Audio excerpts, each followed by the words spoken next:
คือลีโจดินเมืองลงนางอีแสงก่อเฮาเป็นปอยเป็นลามกูปีคือมีลงตางไหลขี่ไม่พองมือปันอ่อนขิงส่วนเล็กหลายเป็นเมาหายสายเล็บมีสู่โลโลลินดีพังหกพังเหบ้านสัตว์เป็นก้นก็อันเล่เมืองปียาวยาวขาวก็หึงไล่ส่องไปมาสวยขึงเลยพรปุ่นเนื้อมาตากันวันเมืองเฟืองฟังมา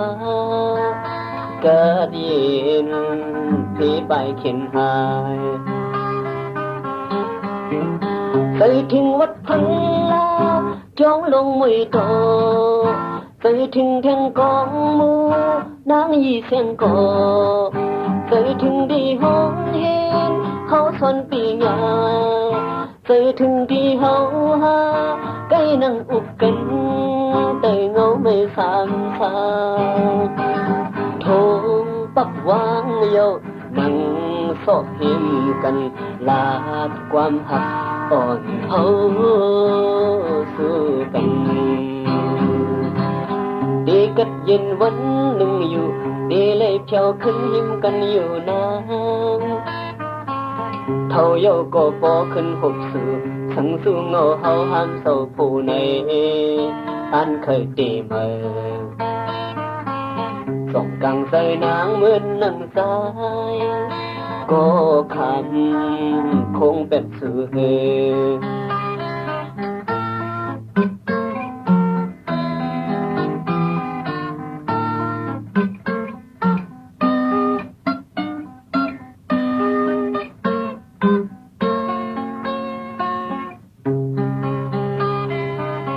ินดีพังหกพังเหปันจัดเป็นก้นก็อันเล่เมืองปียาวยาวขาวก็หึงไล่ส่องไปมาสวยขึงเลยพรปุ่นเนื้อมาตากันวันเมืองเฟืองปังมาก็ดีเห็นพี่ไปเข็นหายใส่ถึงวัดพังลาจ้องลงไม่โต